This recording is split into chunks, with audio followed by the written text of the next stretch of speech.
Here's a quick demo of the Yaesu FT-817 portable HF, VHF, UHF radio uh, connected to my computer via a serial cable into a USB adapter, and I'm running ham radio deluxe on the computer. This is my little ham radio computer. Uh, it's actually pretty slick. I knew this that you could do this for years. I just never had any interest to do it until today, or tonight, I guess. And so I did it. The cool thing is, this is a really neat radio. It has a ton of features, but it's a pain to use because the screen's only about 1.5 inches by an inch maybe. Very small. You can see it compared to my fingers here. So it's easy to scan around, but trying to use any of the extended features, it's kind of a pain. Switching bands is easy enough in modes, but that's where the Ham Radio Deluxe becomes awesome, because it's a full screen interface, and I have access to almost, well, everything that I've looked at so far I can control from this interface from my computer. And since it's a serial connection, you see the changes immediately on the radio. So right now I'm on the PSK frequency 14.070 megahertz, and on my computer I'll just change that to 14.080. 89. So you can see as I'm scanning around, I'll scan up, and I'm just using my mouse wheel to change the frequency up there, and it's reflected right on the radio. So things that I would normally, and I can also just type the frequency. I'll go back to 14.070.000. Things like changing the power output, half a watt, 1 watt, 2.5 to 5. If I were doing it manually, I'd have to go to function. Then obviously I'm right there. This time, let's say I'm somewhere else. I'd have to go function and then scan the selector knob one at a time until I found power, and then you click it. And the only way you know what you're doing and how much power it is those little bars on the bottom, and it's actually backwards to what you would think it would be. So no bars is 5 watts, 3 bars is half a watt, so that's the lowest power, and so on. But from this interface I can just, click half a watt, boom. And then on the radio, you can see I guess I was backwards on my explanation, but focus, there's half a watt, and then on the interface I can go to 1 watt, you'll see 2 bars, 2.5 watts, 3 bars. 5 watts, no bars.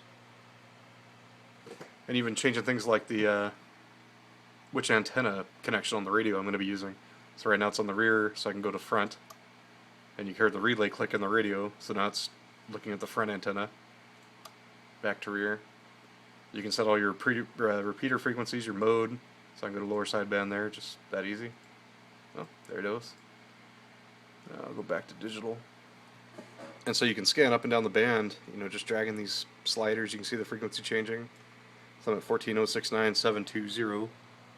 There you can see it on the radio. So I mean, it's pretty slick. And then it also, this is a free version. This is not the latest version they have. They have another version out now. But this comes with all kinds of login software, and it comes with Digital Master 780. So it's already built in through another device that I have. So that waterfall at the bottom, you can see all the signals coming in. This is PSK31. And this is what it sounds like. And so see, I'm not on the frequency. It should be 14.070 roughly. And so I can either do this, to get close, or I can just go back here and 070, and now I'm right on. So here's what PSK31 looks like. I can just select on one of these signals. Then you can see its text up here. Somebody saying my UPC number is 14979. I don't even know what that is. Club number. And then back to you, Leon. Y0 or Y08 RSL. Oh, sorry, that was the wrong call. That's AB2XG that was making that call. So you can see it's kind of active tonight. There's quite a few people on this one mode. I was just playing around. It's actually kind of cool. I can just go up to the RTTY frequencies, up to roughly 80. And you can see there's a RTTY signal. It might not be RTTY. I don't even know what that is. Anyway, pretty cool. It's a pretty cool interface, being all serial, and it's actually pretty fast. I have it running at 38,000 baud, and it's I haven't had any errors or anything. I can go full screen, and so having this is my, like I said, a ham radio computer, so it's got like a 19-inch monitor, but compare that interface to trying to use that and 4 knobs or 3 knobs, it's actually pretty slick.